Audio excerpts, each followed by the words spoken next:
पहले दो class complete हो गई, pair of linear equation in one variable, दो चर वाले रैखिक समीकरण के। क्वेश्चन की प्रैक्टिस भर करनी है, बाकी जनरल चीजें मैंने उसकी बता दी। एक बार फिर से देखो जनरल चीजें क्या है।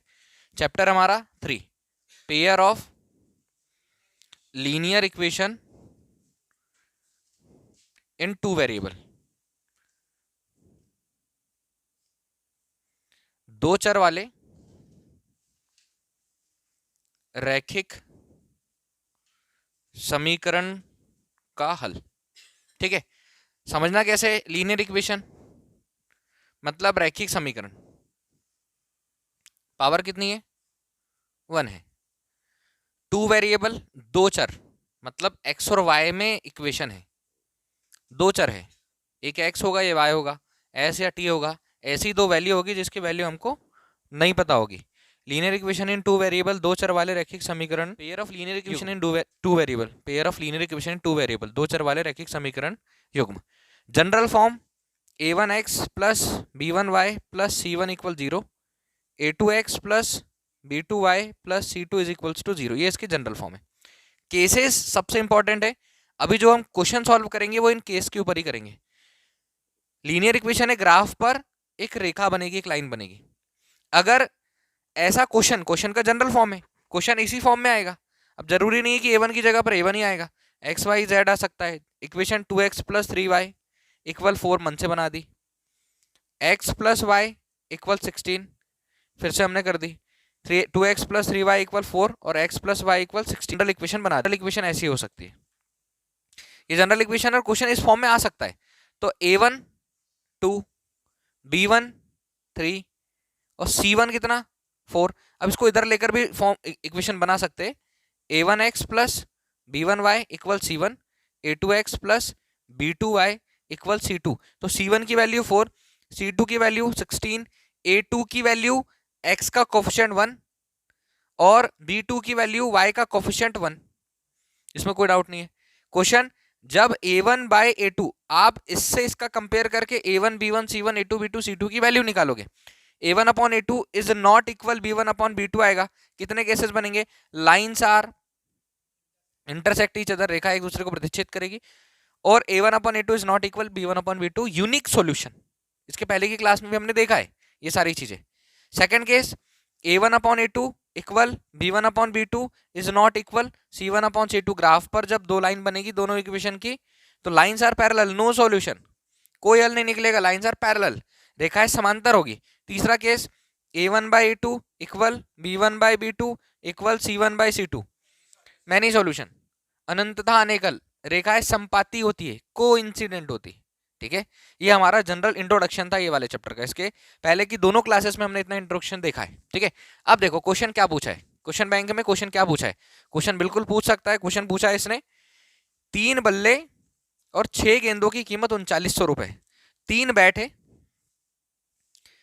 3 बल्ले, 3 बैट, डायरेक्ट कर रहा हूं मैं अभी, मैं क्वेश्चन को सीधा सीधा सीधा बता रहा हूं, और 6 गेंद, 6 बॉल है, कितना 3900 रुपए दोनों की कीमत, 6 गेंद है 3900 रुपए।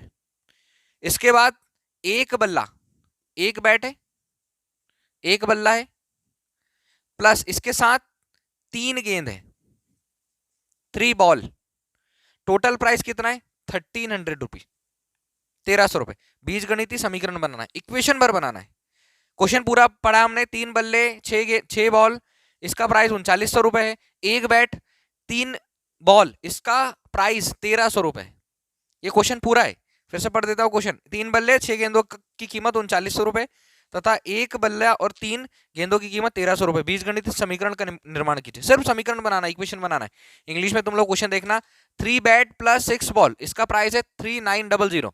1 बैट और 3 बॉल, इसका प्राइस कितना है 1300। सिर्फ हमको जनरल इक्वेशन बनाना है, अलजेब्रिक इक्वेशन पर बनाना है। तो क्या करेंगे, लेट करेंगे, लेट एक बल्ले का मूल्य, एक बल्ले का मूल्य क्या लिखोगे इंग्लिश में, cost of 1 bat equal x rupees, और एक बॉल का मूल्य, एक गेंद का मूल्य इंग्लिश में क्या लिखोगे, cost of ball, price of, cost of या प्राइस, कॉस्ट या प्राइस कुछ भी लिख सकते हो, कितना हो जाएगा y।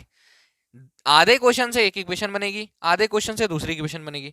तो आधे क्वेश्चन से एक इक्वेशन बनेगी तो यहां पर हम लिखेंगे केस फर्स्ट, सीधा सीधा कितने 3 बल्ले प्लस 6 गेंद, इंग्लिश वाले क्या लिखोगे 3 बैट प्लस 6 बॉल इक्वल 3900। एक बात बताओ, एक पेन 5 रुपए का, 2 पेन कितने के, एक पेन 5 रुपए का, 3 पेन कितने के, एक पेन 5 का, 4 पेन कितने के, एक बैट x रुपए का, 3 कितने के 3x, क्योंकि x और y की वैल्यू नहीं पता है, प्लस एक बॉल 10 की, 2 बॉल 20 रुपए की, एक बॉल y रुपए की, 6 कितने की 6y इक्वल 3900। ऐसे इक्वेशन बनाते, जो चीज नहीं पता उसको मान लो, इक्वेशन भर बनाना है, सॉल्व नहीं करना है, इसलिए हम इसको इक्वेशन नंबर 1 नाम दे रहे।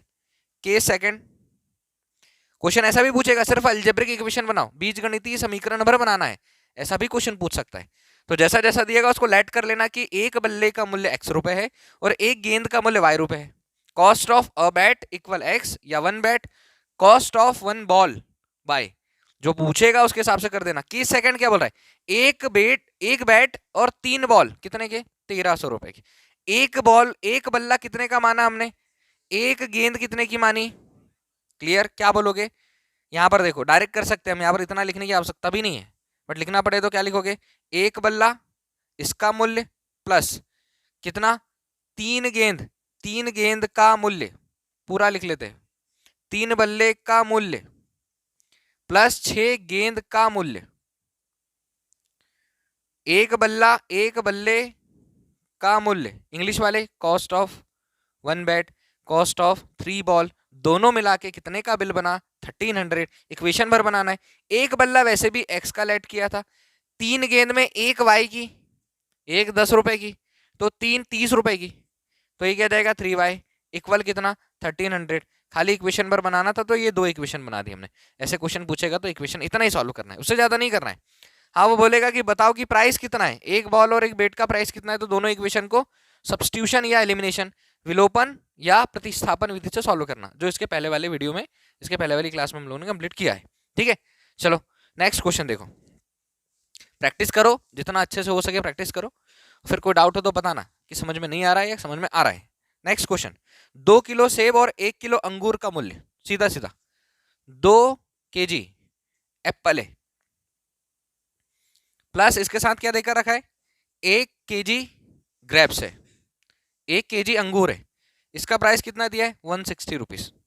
इसके साथ साथ 4 किलो सेब, 4 kg सेब, 4 kg एप्पल है प्लस 2 kg अंगूर, 2 kg ग्रेप्स है, इसका प्राइस कितना दिया है 320। सिर्फ बीजगणितीय समीकरण बनाना है, तो हमको 2 kg और 1 kg, फिर 4 kg और 2 kg दिया है, हमको इतना तो लेना नहीं। हम दुकान में अगर जाएंगे दुकानदार से पूछेंगे, कुछ सामान लेने जाएंगे तो डायरेक्ट तो पूछेंगे नहीं, डायरेक्ट 5 kg कितने का आ रहा है, पहले पूछेंगे कितना 1 kg। तो यहाँ पर हम मानेंगे लेट, ये क्वेश्चन हुआ, ये क्वेश्चन लिखा मैंने, ठीक है। अभी दोनों में बताना, हिंदी इंग्लिश में तो ऐसा लिखा है। लेट क्या करेंगे, cost of 1 kg Apple, Hindi वाले क्या लिखेंगे अब 1 किलो सेब का मूल्य x रुपीस, जो पता नहीं है उसको वेरिएबल बना लो, x बना लो, और 1 kg cost of 1 kg grapes कितने हो गए y रुपीस। अब केस फर्स्ट और केस सेकंड बनाएंगे। यहां से केस फर्स्ट जो बोला था, ये क्वेश्चन है, क्वेश्चन मैंने आधा अधूरा लिखा हुआ है, बोलकर पूरा बताया। 2 kg सेब और 1 kg अंगूर 160 रुपए का है, 4 kg सेब और 2 kg अंगूर 320 रुपए का है। सिर्फ अलजेब्रिक इक्वेशन बनाना है, इक्वेशन बनाना है, समीकरण बनाना है, बीजी समीकरण। तो केस फर्स्ट में 1 kg x का, 2 kg सेब कितने के 2x के, 1 kg अंगूर y का लेट किया है, तो 1 kg कितने का y का ही होगा। इक्वेशन के लिए कितना आ गया 160, इक्वेशन नंबर 1। केस सेकंड कैसे करेंगे, केस सेकंड के लिए वेरिएबल को लेट किया है, 1 kg सेब 1 kg एप्पल x रुपए का है, 4 kg कितने का आएगा 4x का, 1 kg 50 का होगा तो 4 kg 200 का ही होगा। पहले 1 kg का पता लगाएंगे, तो 1 kg का पता लगा लिया हमने। 2 kg अंगूर, तो 1 kg कितने का y का, 2 kg के लिए उसमें मल्टीप्लाई कर देंगे, इक्वल कितना 320। ये क्वेश्चन में दिया था, ये इसका अलजेब्रिक इक्वेशन बना लिया, समीकरण बना लिया, क्वेश्चन इतना ही था, तो ये इसका आंसर है। क्लियर है, इक्वेशन बनाना रहे तो क्या करोगे, सबसे पहले अगर सेब अंगूर ऐसी बात आई तो 1 kg का जरूर निकालना। बैट बॉल की बात आई तो एक बॉल और एक बैट का प्राइस लेट करना है वेरिएबल की फॉर्म में। जो नहीं पता है उसको हम वेरिएबल बोलते हैं, जिसकी वैल्यू नहीं पता है उसको हम वेरिएबल बोलेंगे। अगर सॉल्व करने बोलता है तो दोनों को सॉल्व कर लेते। दो मेथड है, एलिमिनेशन मेथड और सब्स्टिट्यूशन मेथड, विलोपन विधि और प्रतिस्थापन विधि, उससे सॉल्व हो जाता। कोई डाउट है इसमें? नहीं। चलो नेक्स्ट क्वेश्चन। विलोपन और प्रतिस्थापन दोनों मेथड्स को सीखना है, प्रतिस्थापन और विलोपन, सब्स्टिट्यूशन और एलिमिनेशन। क्वेश्चन क्या दिया हुआ है ध्यान से देखना। क्वेश्चन दिया अनुपातों a1 a2 equal b1 b2 equal c1 c2 की तुलना कर ज्ञात कीजिए। इसका कंपेयर करना है और ज्ञात क्या करना है, 5x minus 4y plus 8 equal 0, 4x minus 6y equal 9। एक काम और करना है, इसको आगे बढ़ाना है स्टेप, 5x माइनस 4y इसको इसके जैसा बनाना है तो प्लस 8 इधर जाएगा तो क्या जाएगा माइनस 8। दोबारा निरूपित रेखा प्रतिच्छेदी है, समांतर है, संपाती। सिर्फ बताना है कि इन इक्वेशन में लाइंस कैसी है, प्रतिच्छेद कर रही है, समांतर है, संपाती है, इंटरसेक्ट कर रही है दोनों लाइंस। मतलब लाइंस का मतलब इंटरसेक्ट करने का क्या होता है, ये लाइन जनरल एक लीनियर इक्वेशन है, पावर कितनी, इसकी पावर कितनी है, तो इसका ग्राफ बनाने बैठोगे तुम लोग तो कंफर्म एक लाइन बनेगी, ऐसी नहीं बनेगी बट लाइन बनेगी। ऐसी मतलब जरूरी नहीं कि नहीं पॉइंट पर से होकर जाए, वो कुछ भी होकर जा सकती है, तब वो रेखा ही बनेगी।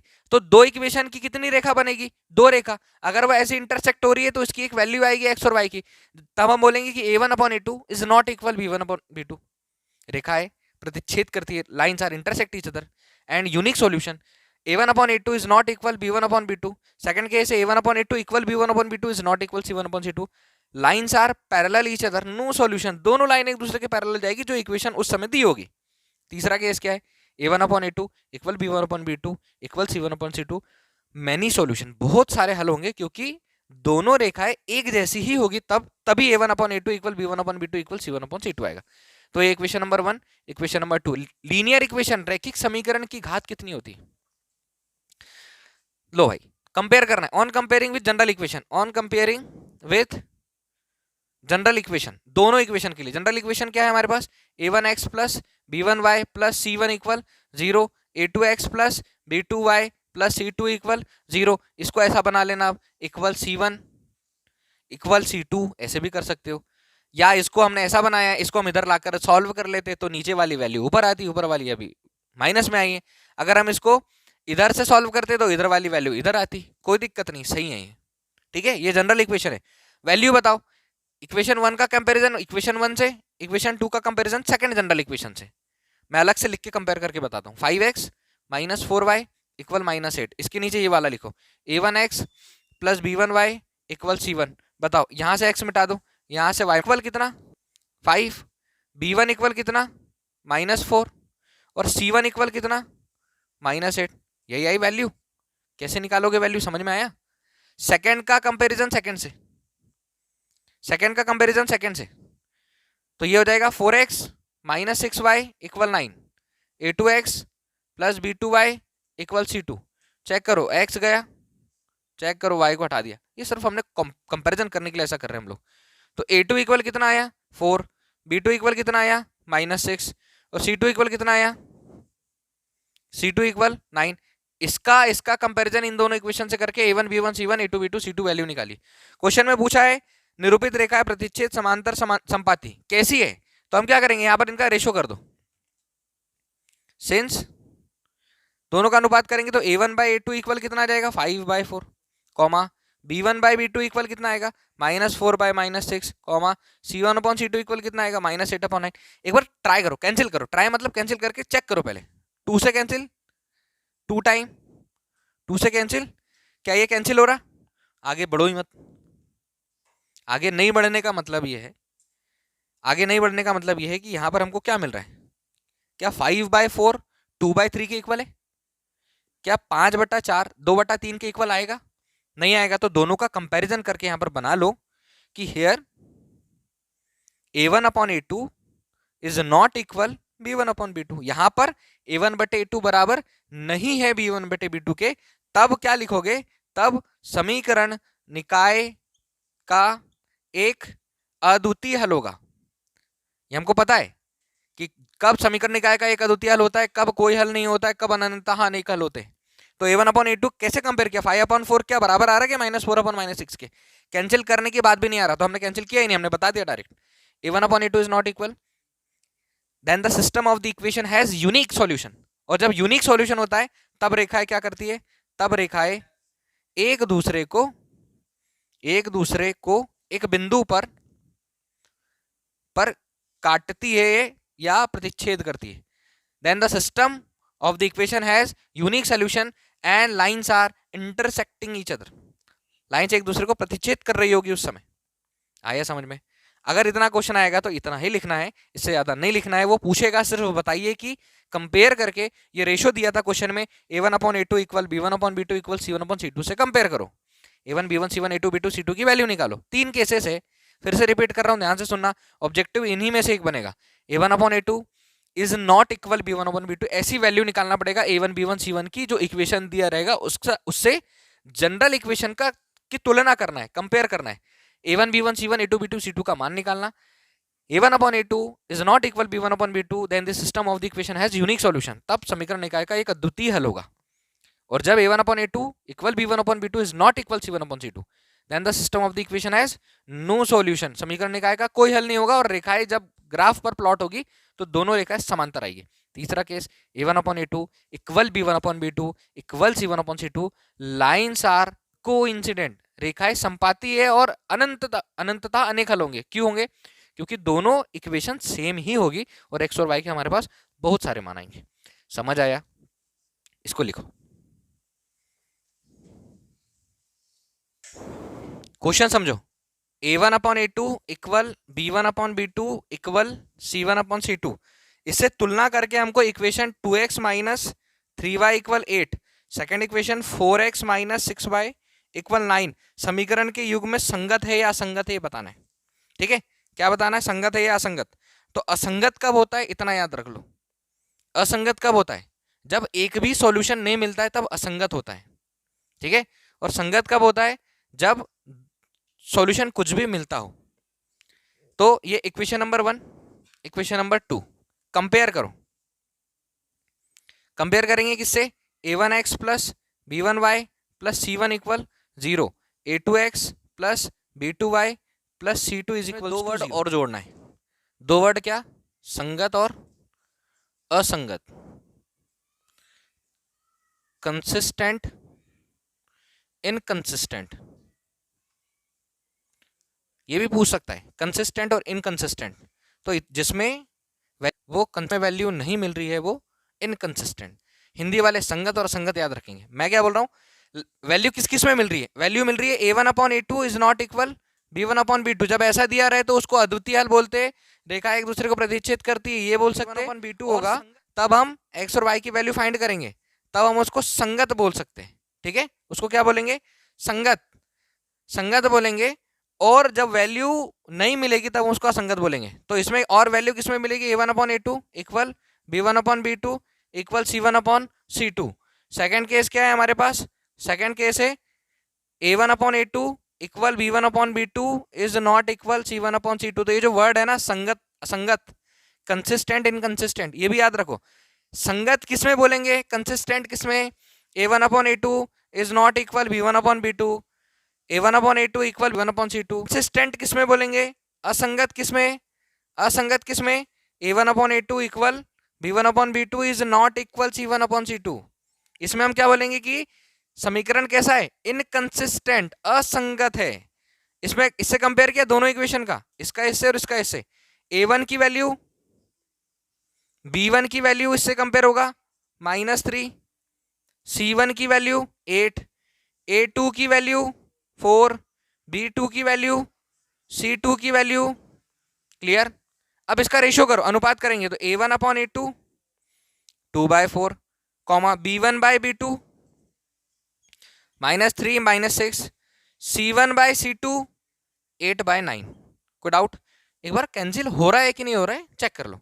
2 से 2 टाइम, 2 से 1 टाइम, 2 से 2 टाइम, माइनस से माइनस, 3 से 1, 3 से 2, यहाँ भी 1/2, यहाँ भी 1/2, बिल्कुल कैंसिल करो। 2 से 1, 2 से 2, माइनस से माइनस, 3 से 1, 3 से 2।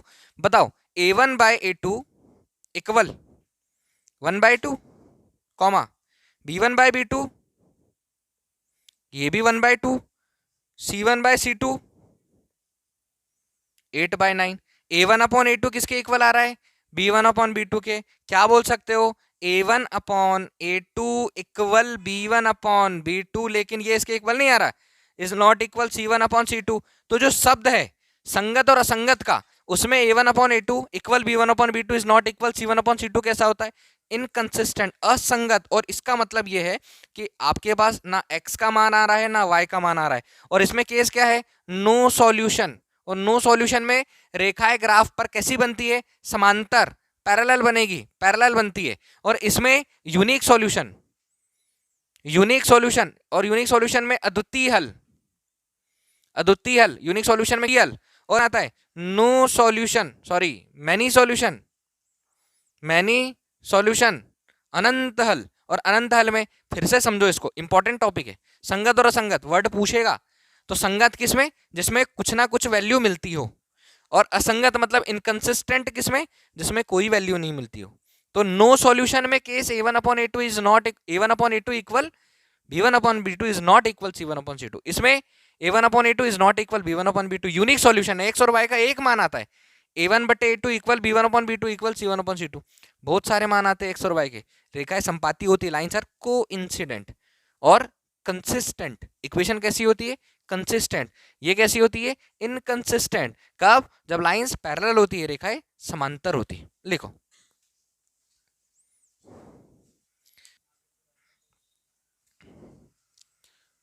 Question 3x plus y equal 10। Second question 2x minus 2y equal 2। Equation number 1, equation number 2, इसको हम लोग सॉल्व करेंगे सब्स्टिट्यूशन, प्रतिस्थापन विधि, प्रतिस्थापन विधि से। अब प्रतिस्थापन विधि से क्वेश्चन को कैसे सॉल्व करोगे? ऐसे ही रहने देना, इसमें हम दोनों में से 2 कॉमन निकाल के कैंसिल करके इक्वेशन को छोटा भी बना सकते हैं। समझ आया? मतलब देखो, इसमें से 2 कॉमन निकल रहा है, x माइनस वाई इक्वल 2, इससे कैंसिल कितने time? 1 time. x minus y equal कितना आया? तो इसको इक्वेशन 2 नाम देकर सॉल्व करोगे तो भी होगा आंसर, ठीक है? इसको इक्वेशन 2 सॉल्व करोगे, ठीक है? अभी हम ऐसा सॉल्व करेंगे, फिर ऐसा सॉल्व करेंगे, इसको ऐसे रहने देना अभी फिलहाल में। सब्स्टिट्यूशन मेथड, प्रतिस्थापन विधि से क्वेश्चन कैसे सॉल्व करते हैं? इक्वेशन 1 या इक्वेशन 2 से x या y का मान निकालो। y का कोफिशिएंट 1 दिख रहा है, तो यहां पर हम लिखेंगे फ्रॉम इक्वेशन 1, समीकरण 1 से। समीकरण 1 है 3x plus y equal 10, y equal 10 minus 3x। Equation number बन गई 3। इक्वेशन 3 किससे बनी इक्वेशन? तो इक्वेशन 3 से y की वैल्यू को इक्वेशन 2 में पुट करेंगे, ठीक है? पूरा लिखेंगे, putting value of y from equation 3 in equation 2। समीकरण 3 से y के मान को समीकरण 2 में रखने पर, समीकरण 2, 2x माइनस 2y इक्वल 2, ठीक है? 2x माइनस 2 और y का मान, y की value 10 minus 3x equal 2, 2x minus 20 minus minus plus 2 3 जा, ठीक है? ये दोनों को सॉल्व कर लो, 6 और 2 8x माइनस 20 इधर जाएगा तो 2 plus 20, 8x equal 22, x equal 22/8, 2 से 11 टाइम, 2 से 4 टाइम, x इक्वल 11/4। x का मान कितना आया? 11/4। x के मान को उठाकर किस में रखना है? इक्वेशन नंबर 3 में। Putting the value of x in equation number 3, x के मान को उठाकर किस में रखना है? इक्वेशन नंबर 3 में, फ्रॉम इक्वेशन 3, समीकरण 3 से। समीकरण 3 क्या है? y इक्वल 10 माइनस 3x, तो y equal 10 minus 3 into x के प्लेस पर कितना जाएगा? 11/4, y equal 10 minus 33/4, y equal, दोनों का एलसीएम कितना आया? 40 माइनस, और y इक्वल 40 में से 33 माइनस करेंगे 7/4। y की वैल्यू 7/4, x की वैल्यू 11/4। चेक कर लो इक्वेशन में वैल्यू पुट करके, इसमें या इसमें। 2 इंटू एक्स के प्लेस पर 11/4 माइनस 2 इंटू वाई के प्लेस पर 7/4 इक्वल कितना? 2। 2 से कैंसिल कितने टाइम? 2 से कैंसिल कितने टाइम? दोनों का एलसीएम भी 2 आ जाएगा, ऊपर 11 माइनस 7 इक्वल 2 आना चाहिए। 11 में से 7 4/2 इक्वल 2, 2 से 2 equal 2, LHS is equals to RHS। ठीक है, ऐसा भी सॉल्व कर सकते हो। अब ऐसा करना ना चाहो, क्या करो, यहां से इसको कॉमन निकाल लो, दोनों में से 2 कॉमन, तो x माइनस वाई इक्वल 2, 2 से 2 cancel, x minus y equal 1। Equation number 2 ये नहीं बोलकर इक्वेशन नंबर 2 ये बोलो। सब्स्टिट्यूशन मेथड, प्रतिस्थापन विधि को हमको सॉल्व कैसे करना है ये बता रहे हैं हम। कोई भी क्वेश्चन आ जाए, सब्स्टिट्यूशन बोला है, भले इसमें डिजिट्स चेंज आ जाए एग्जाम में, होता नहीं है कि जो क्वेश्चन बुक में दिया हो उसके अलावा कोई दूसरे डिजिट से क्वेश्चन आ जाए, उससे नहीं होगा। फॉर्म इक्वेशन 1, समीकरण 1 से 3x plus y equal 10, y equal 10 minus 3x। Equation number क्या बन गई 3। इक्वेशन 3 से y की वैल्यू को इक्वेशन किस में पुट करना है 2 में, यहां लिखना, तो x minus y equal 1, x minus y की वैल्यू कितनी है 10 माइनस 3x इक्वल 1, ब्रैकेट लगाना पड़ेगा क्योंकि माइनस का साइन, x minus 10 minus minus plus 3x equal 1, 4x equal 1 minus 10 plus 10, x equal 11/4। इसके पहले वाले भी x की वैल्यू 11/4 आई थी। x के मान को उठाकर इक्वेशन नंबर 3 में पुट करना है, y equal 10 minus y equal 10, x के प्लेस पर 11/4, y equal 10 minus 33/4, y equal, दोनों का एलसीएम कितना आया 4, क्रॉस मल्टीप्लाई करोगे 40 माइनस 33, y इक्वल 7/4। इसके पहले हमने y इक्वल 7/4 और x इक्वल 11/4 को चेक किया है। अब सुनो ध्यान से, क्या करना है, इसको ऐसे सॉल्व कर सकते हो दोनों में से कॉमन निकाल के, या डायरेक्ट सॉल्व कर सकते हो। ठीक है, बस सब्स्टिट्यूशन मेथड और एलिमिनेशन मेथड बनना चाहिए। इस पूरे चैप्टर में सब्स्टिट्यूशन और एलिमिनेशन से क्वेश्चन आएगा, और एक और क्वेश्चन जो है वो ऑब्जेक्टिव जो है किससे आएगा, a1/a2 is not equal b1/b2, a1/a2 equal b1/b2 is not equal c1/c2, a1/a2 equal b1/b2 equal c1/c2। तीनों के cases intersecting line, parallel line, no solution, lines are coincident, inconsistent और कंसिस्टेंट, संगत और असंगत जो बताया मैंने वो याद रखना। ठीक है, कहां पर संगत है, जिसकी वैल्यू निकलेगी वो संगत, जिसकी वैल्यू नहीं निकलेगी वो असंगत, मतलब कोई भी मान नहीं निकलेगा वो इनकंसिस्टेंट, जिसके मान निकलेंगे वो, ठीक है, लिखो।